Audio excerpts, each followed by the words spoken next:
नमस्कार भाइ, मेरो नाम दिपेश। तपाईहरु हेर्दै हुनुहुन्छ टेक्निकल ब्रदर च्यानल र आज चाहिँ हामी OnePlus 10T को अनबक्सिङ गर्न गइरहेको छौं। OnePlus 10T चाहिँ नेपाल मार्केटमा दुईटा भेरिएन्ट लन्च भएको छ। एउटा 8GB RAM 128GB भेरिएन्ट जसको चाहिँ प्राइस हेर्ने हो 95000 प्राइस रहेको छ र अर्को चाहिँ 16GB RAM 256GB स्टोरेज जसको चाहिँ प्राइस हेर्ने हो 1,15,000 यसको प्राइस रहेको छ। दुईटा भेरिएन्टमा हामीले इन्स्योरेन्सको पनि सुविधा पाउने छौं र अब चाहिँ हामी फोनको अनबक्सिङमा लाग्छौं। हेरौं बक्समा हामीले के पाउने छ।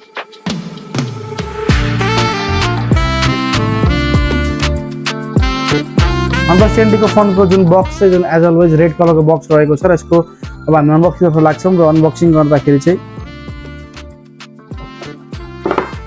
फर्स्ट अनबक्सिङ गर्दा तपाईहरु रेड कलर को बक्स पाउनुहुन्छ। जुन बक्स भित्र चाहिँ हामीले डकुमेन्ट्सहरु मात्र पाउँछ। यसपालि चाहिँ OnePlus 10T मा चाहिँ हामीले केसहरु जस्तो केही पनि देख्दैनौं। केसहरु सबै हटाइदिएको छ र डकुमेन्ट्स पेपर भइहाल्यो। त्यसपछिबाट त्यसको मुनिपटि हामीले पाउने फोन जुन चाहिँ ग्रीन कलर को रहेको छ, जेड ग्रीन भन्ने कलर रहेको छ OnePlus 10T मा। र OnePlus 10T को चाहिँ 8GB RAM जुन भेरिएन्ट छ 8GB भेरिएन्टमा चाहिँ नेपालमा ब्ल्याक कलर मात्र अवेलेबल हुन्छ भने 16GB भेरिएन्टमा चाहिँ ग्रीन कलर मात्र अवेलेबल हुन्छ। यो चाहिँ ग्रीन कलर रहेको छ, जेड ग्रीन, जुन तपाईहरुले मेरो हातमा देख्न सक्नुहुन्छ। एकदमै एट्र्याक्टिभ कलर रहेको छ। पछाडिपटि फिंगरप्रिन्टहरु चाहिँ एकदम बस्छ किनभने पछाडिको जुन ग्लसी बडी छ त्यसले गर्दाखेरि चाहिँ होला। त्यसलाई चाहिँ हामी साइडमा राखेर पनि फेरि यसको हामी एक्सेसरिज तर्फ लाग्छौं र एक्सेसरिजको कुरा गर्नुपर्दा चाहिँ यसमा हामीले 160 वाट को एडाप्टर पाउँछौं जुन चाहिँ एकदमै फास्ट र्यापिड चार्जको लागि भइहाल्यो र यसको चाहिँ रेड कलरको जुन केबल जुन चाहिँ type C to type C cable रहेको छ।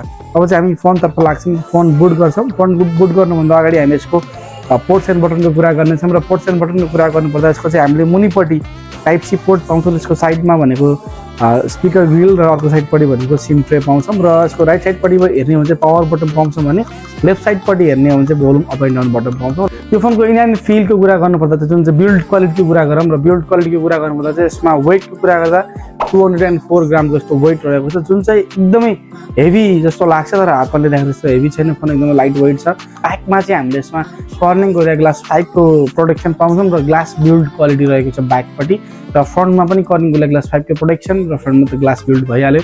यसको फ्रेमको कुरा गर्नुपर्दा चाहिँ यसमा चाहिँ हामीले प्लास्टिक फ्रेम पाउँछौँ जुन चाहिँ यतिको रेन्जमा प्लास्टिक फ्रेम दिनु चाहिँ राम्रो होइन, जसले गर्दाखेरि चाहिँ तपाईको बिल्ड क्वालिटीलाई त्यस्तो राम्रो त भन्न मिल्दैन किनभने एक्सपेन्सिभ फोन यत्रो फ्ल्यागशिप फोन भइसकेपछि एटलिस्ट तपाईको मेटल फ्रेम हुनु पर्थ्यो र यसमा चाहिँ तपाईको प्लास्टिक फ्रेम छ। बिल्ड क्वालिटीमा यसलाई म एभरेज नै भन्न चाहन्छु। र अब यसको डिस्प्लेको कुरा गरौँ र डिस्प्लेको कुरा गर्नुपर्दा चाहिँ यसमा चाहिँ हामीले 6.7 इन्चको FHD प्लस को फ्लुइड एमुलेट डिस्प्ले पाउँछौँ। यसमा चाहिँ तपाईँलाई 120 हर्ट्जको रिफ्रेश रेट पनि रहेको छ, HDR10 प्लस को सपोर्ट पनि रहेको छ र 1 बिलियन कलर दिएको छ डिस्प्लेको जुन स्क्रिनमा र त्यसले गर्दाखेरि चाहिँ कलरहरु चाहिँ एकदमै राम्रो छ। यसको तपाईको जुन ब्राइटनेस एकदम मजाको छ यो फोनमा चाहिँ। र अब यो फोनको हामी पर्फर्मेन्सको कुरा गर्नेछौँ र पर्फर्मेन्सको कुरा गर्नुपर्दा चाहिँ यसमा हामीले OnePlus 10 Pro को भन्दा पनि अपग्रेड प्रोसेसर OnePlus 10 Pro मा चाहिँ हामीले 8+ Gen 1 को प्रोसेसर पाउँथ्यौँ भने यसमा चाहिँ 8+ Gen 2 को प्रोसेसर पाउँछौँ जसले गर्दाखेरि चाहिँ पर्फर्मेन्स चाहिँ OnePlus 10 Pro कम्पेरिजनमा अझै पनि यसमा बढी प्रोसेसर अझै फास्ट प्रोसेसर देख्न सक्छौँ जसले गर्दाखेरि पर्फर्मेन्स वाइज OnePlus 10 Pro भन्दा अझै फास्ट भन्न सक्छौँ यो फोनलाई।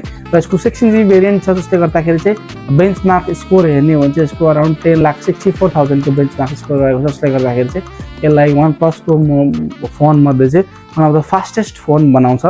र यो फोनको चाहिँ अब हामी क्लक स्पिडको कुरा गर्छौँ र यसमा 3.4 GHz को म्याक्सिमम यसको क्लक स्पिड रहेको छ भने यसमा जीपी को कुरा गर्ने हो भने चाहिँ Adreno 760 को जीपी रहेको छ जसले गर्दाखेरि चाहिँ गेमिङ पर्फर्मेन्स पनि यसलाई राम्रो नै दिनेछ। र यो फोनको अब हामी क्यामेराको कुरा गर्छौँ र क्यामेराको कुरा गर्नुपर्दा चाहिँ पछाडिपट्टि हामीले ट्रिपल क्यामेराको सेटअप पाउँछौँ। एउटा चाहिँ मेन सेन्सर रहेको छ 50 मेगापिक्सलको Sony IMX766 त्यसको चाहिँ एपर्चर हेर्ने हो भने चाहिँ f1.8 एपर्चर रहेको छ भने एउटा चाहिँ 8 मेगापिक्सलको अल्ट्रा वाइड र 2 मेगापिक्सलको म्याक्रो लेन्स र यसको चाहिँ फ्रन्टमा हामीले 16 मेगापिक्सलको सेल्फी सुटर पाउँछौँ जसले गर्दाखेरि चाहिँ फ्रन्ट क्यामेरामा पनि हामीले EIS को सपोर्ट पाउँछौँ र यसमा तपाईको फ्रन्ट क्यामेराको भिडियो रेकर्डको कुरा गर्ने हो भने चाहिँ 1080p 30fps सम्म छ भने back क्यामेरामा 4K 30fps 1080p 30fps 60fps र 120fps सम्म सपोर्ट दिनेछ यो फोनले। यो फोनको ब्याट्री लाइफ चाहिँ एकदमै राम्रो छ किनभने यसको प्रोसेसर हेर्ने हो भने चाहिँ यसमा हामीले 4nm को प्रोसेसर पाउँछौँ जसले गर्दाखेरि चाहिँ ब्याट्री इफिसियन्सी एकदम राम्रो हुन्छ। र यसमा हामीले फ्लुइड एमुलेटको डिस्प्ले पाउँछौँ जसले गर्दाखेरि ब्याट्री पनि कम कन्ज्युम गर्छ र ब्याट्री ब्याकअप पनि राम्रै दिन्छ। अहिलेसम्मको यसको जुन कम्पनीको क्लेम अनुसारले हेर्ने हो भने चाहिँ 7 आवर 30 मिनट्सको तपाईको यसको स्क्रिन युज गर्दाखेरि फोन चलाउँदाखेरि चाहिँ कन्टिन्यू चलाउँदाखेरि त्यति टाइमको ब्याट्री ब्याकअप छ भने तपाईँको स्क्रिन अन टाइम यदि तपाईँको एकचोटि फोन चार्ज गरेर छोडिदिनुहुन्छ भने स्ट्यान्ड बाई हेर्ने हो भने त्यसको तपाईँको 20 आवर्सको ब्याकअप छ, जुन चाहिँ एकदमै इम्प्रेसिभ नै हो यतिको रेन्जको फोनहरूको लागि चाहिँ।